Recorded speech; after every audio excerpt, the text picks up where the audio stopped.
बीच debate में हमें join कर चुके हैं वीरेंद्र जी।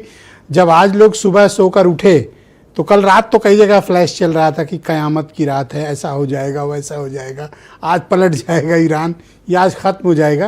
लेकिन सुबह जब लोग सोकर उठे तब तक अमेरिका हमला कर चुका था। तो आम लोगों में या इंडियंस में, हम लोगों में, भारतीयों में क्या संदेश गया है? देखिए, पहली बात कि सीज फायर टूट गया है, ख़त्म हो गया। दूसरा, ये एयर स्ट्राइक जो हुई है उसको लेकर लोगों में फिर इस बात की चिंता है कि ये होर्मुज अगर बंद हो जाएगा तो फिर महंगाई बढ़ेगी और सामान की क्राइसिस शुरू हो जाएगी और तेल गैस का संकट आएगा। ये भारत की बड़ी चिंताएं हैं।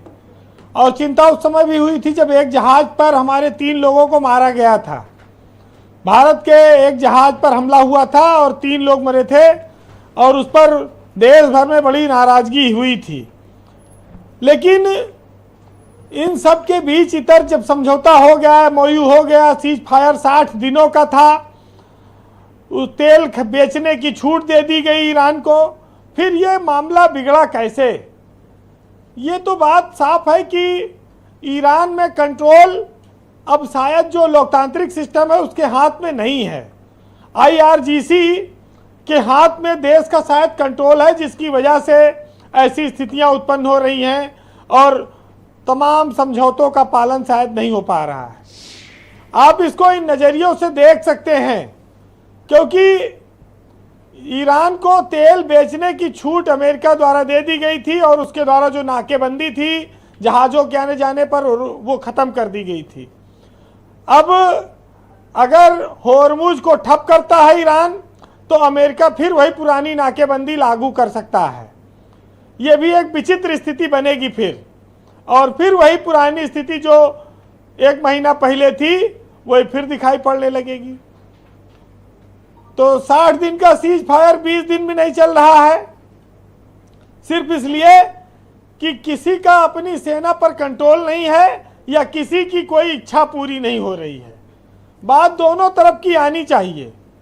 जिन लोगों ने युद्ध विराम का पालन कराना था वो करा नहीं पाए और फोड़ा अब नासून बन रहा है। कब्जे, रास्ते पर कब्जा कर लो, दादागिरी करो, वसूली करो और दुनिया को परेशान करो। ये गोलाबारी, हवाई यात्राएं होती हैं, मर रहे लोग, काफ़ी लोग मारे गए ईरान में। खामनेई का अंतिम संस्कार चल रहा है। 7 दिनों के लिए कहा तक हमला नहीं करेंगे, लेकिन उसी बीच हमला हुआ है, गोले बरसाए गए हैं। तो ये बात बहुत साफ है कि दुनिया को तेल के संकट के लिए, गैस के संकट के लिए फिर चिंतित होना पड़ा है, तैयार रहना पड़ेगा जी। लेकिन बहुत महत्वपूर्ण बात यह आती है कि जो सबको साथ लेकर चलने के लिए UNO बनाया गया था, क्या वो असहाय हो चुका है? UNO की उपयोगिता क्या कुछ रह गई है?